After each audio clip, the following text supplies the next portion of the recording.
ইতিমধ্যে আমাৰ পঞ্চায়তৰ সচিবৰ কাৰণে নিযুক্তি প্ৰক্ৰিয়া আৰম্ভ হৈছে। ইয়াৰ উপৰিও আমি যিসমূহ ঠিকাভিত্তিক প্ৰায় 2000 পদ আমি সৃষ্টি কৰিছোঁ আৰু সেইবোৰো অতি শীঘ্ৰে নিযুক্তি হোৱাৰ সম্ভাৱনা আছে। সমগ্ৰ পঞ্চায়তে হওক, জিলা পৰিষদে হওক, ইতিমধ্যে আমাৰ সমাপ্ত কৰিছোঁ আৰু বাকী অকল সমাপ্ত নহয়, ইতিমধ্যে প্ৰশিক্ষণবোৰ চলি আছে।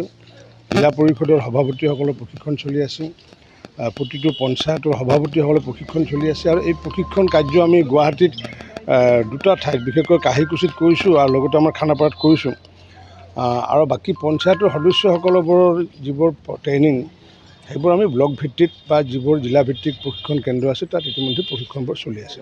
এইটোতো যিবোৰ MGNREGA হওক বা PMO হওক এইবোৰ কণ্টিনিউৱাছ চলি আছে, কাৰণ যেতিয়া আমাৰ সভাপতি নাথাকিলেও আমাৰ যিখন মনিটৰিং কমিটি আছিলে, গতিকে এনেকুৱা নহয় যে পঞ্চায়তৰ সভাপতি নিৰ্বাচিত হোৱাৰ কাৰণে ফাণ্ডবোৰ আহিব।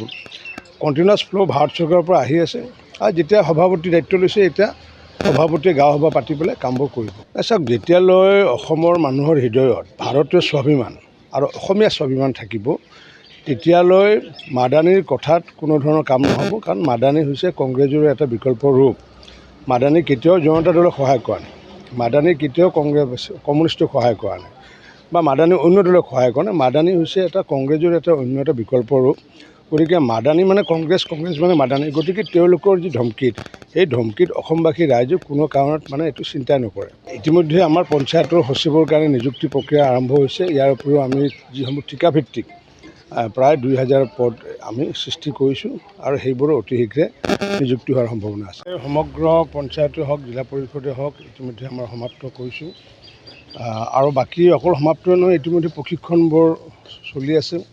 জিলা পৰিষদৰ সভাপতিসকলৰ প্ৰশিক্ষণ চলি আছে, প্ৰতিটো পঞ্চায়তৰ সভাপতিসকলৰ প্ৰশিক্ষণ চলি আছে আৰু এই প্ৰশিক্ষণ কাৰ্য আমি গুৱাহাটীত দুটা ঠাইত বিশেষকৈ কাহিকুছিত কৰিছোঁ আৰু লগতে আমাৰ খানাপাৰাত কৰিছোঁ আৰু বাকী পঞ্চায়তৰ সদস্যসকলৰ যিবোৰ ট্ৰেইনিং সেইবোৰ আমি ব্লক ভিত্তিত বা যিবোৰ জিলা ভিত্তিক প্ৰশিক্ষণ কেন্দ্ৰ আছে তাত ইতিমধ্যে প্ৰশিক্ষণবোৰ চলি আছে। এইটোতো যিবোৰ MGNREGA হওক বা PMO হওক এইবোৰ কণ্টিনিউৱাছ চলি আছে, কাৰণ যেতিয়া আমাৰ সভাপতি নাথাকিলেও আমাৰ যিখন মনিটৰিং কমিটি আছিলে, গতিকে এনেকুৱা নহয় যে পঞ্চায়তৰ সভাপতি নিৰ্বাচিত হোৱাৰ কাৰণে ফাণ্ডবোৰ আহিব। কণ্টিনিউৱাছ ফ্ল' ভাৰত চৰকাৰৰ পৰা আহি আছে আৰু যেতিয়া সভাপতি দায়িত্ব লৈছে এতিয়া সভাপতিয়ে গাঁও সভা পাতি পেলাই কামবোৰ কৰিব। চাওক, যেতিয়ালৈ অসমৰ মানুহৰ হৃদয়ত ভাৰতীয় স্বাভিমান আৰু অসমীয়া স্বাভিমান থাকিব তেতিয়ালৈ মাদানীৰ কথাত কোনো ধৰণৰ কাম নহ'ব, কাৰণ মাদানী হৈছে কংগ্ৰেছৰ এটা বিকল্প ৰূপ।